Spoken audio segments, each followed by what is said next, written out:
let's go 1971 after the track was paved. In both of those races, you won both of them. I think both of them you sat on the pole for.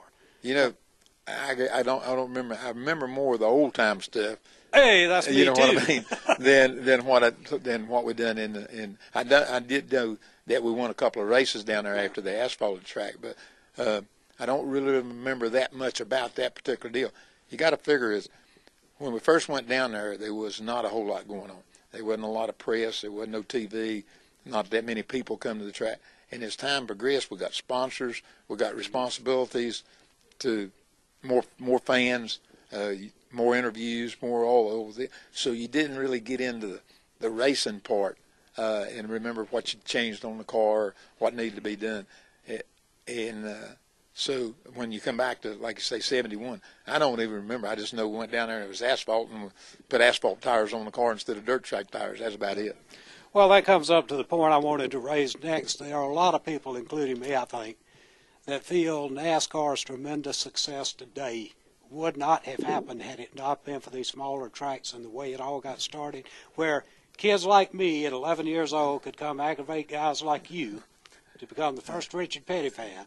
But that's how the exposure you guys had to the fans. Well, you know, everything has to start somewhere. Right. And NASCAR, when they first started, then there wasn't any super speedways. They built Darlington in '50, and that was the only thing around.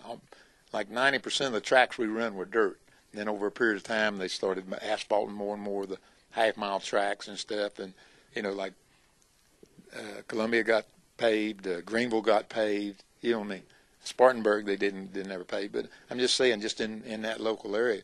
And the track sort of went away, and they was trying to improve. They was trying to get new fans.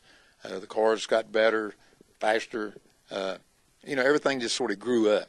But if they had never planted the seed, and I look at Columbia and Greenville and Spartanburg being part of the seed, then we wouldn't have the tree that we're working off of now. So it had to start somewhere in order to get things going. And, you know, up until RJR in '71, it was strictly a southern sport. We did go to New York or go wandering off every once in a while, but 90% of the tracks were in Virginia, North Carolina, South Carolina, and Georgia. So we were sort of a southern racing organization. Then when RJR got involved, then we quit running, 45 or 50 races a year, and they cut it back to 30 races, and they did an advertisement. The racetracks, the way they looked at it, they didn't want to run 100-mile races because they spent as much time and effort in advertising on a 100-mile race where they had, 20,000 people. They could spend the same amount of money and time on a 250-mile race and have 50 or 60,000 people. So they took us basically out of the Saturday night running and put us more of a professional deal. And that was really the beginning of getting us away from the short tracks and the small tracks and stuff. And, like North Wilkesboro lasted till, 10 or 15 years ago, and they finally eliminated it. Then they eliminated one race at Darlington and eliminated Rockingham altogether. Right. And that was a super speedway. That was a nice place. But we went into different parts of the country. But if we didn't have places like Columbia, we would have never went to Chicago or New Hampshire or California or Texas because there wouldn't have been any racing circuit going. Well, we're going to have to change your title from the King, or add to your title, the King, is Richard Petty, the philosopher. The part about the seed that made the tree. That's excellent. I will remember that for a long time. All right, the last race, or the last dirt track races, I think, at Columbia Speedway in Raleigh, North Carolina, were what, 1970 or 69? 70. 1970, yeah. okay. 70, 71. Yes, 70. Had to be 70, okay. All right, we ran at the fairground down there. Yeah, we're hearing a story that you borrowed the car from Jabe Thomas. Well, if you'll go back a little further. Let's go. You tell me. A couple of the races that we won at Columbia was with Jabe's car. But the reason it was Jabe's car was that we had a car and we sold it to Jabe. Okay? All right. And when we ran the dirt track deals, instead of taking one of our asphalt cars and converting it back to dirt, we would just go borrow Jabe's car because it was a dirt track car, basically original. and he'd run it everywhere because he just had one car. Yeah. So, and we just had one car for asphalt. So we would go take Jabe's car, and we'd jack it up, and they put all new ball joints under it, new tie rod ends, put a new motor in it, new bearings on it, and make it a brand new car for him.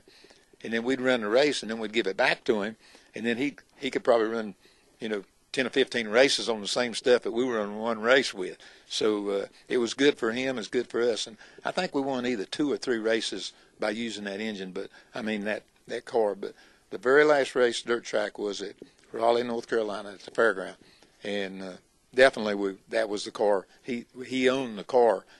We just treated it like it was our car, which it was originally. Well, that's a good story. I guess Jabe Thomas can put that in his book as something that he can be very proud of. I know he is.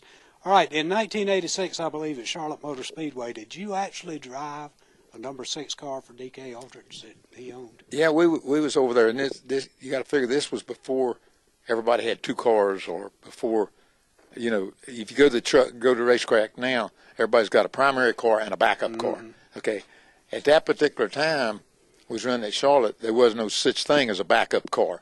You took your car and you run it, and took what was that.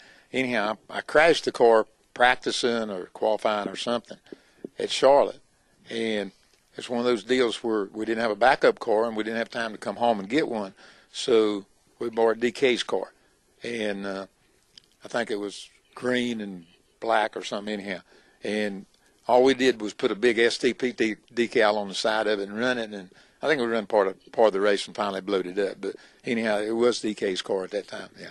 And see, as much as I thought I knew about that, and I was at that race, I was so acclimated to the 43, I never even noticed. I just knew Richard was driving it. Yeah, but we didn't. They wouldn't let us change numbers because I think we had already qualified. So the car was in the race, and the 6 car was in the race, but we couldn't change the numbers because we wanted to change the numbers for the car owner's points, and I got the driver's points, but didn't get many because we blew it up. But anyhow, that was just the way the system was at that particular time. And again, as NASCAR grew, they changed the rules to make them fit the circumstances at the time. And so, once I think I crashed one time, and then Darrell was running somewhere and he couldn't make the race because he didn't have a backup car. So NASCAR said, okay, y'all can start bringing cars and replacing them with another car. So that changed the rules on it. Well, Richard, we're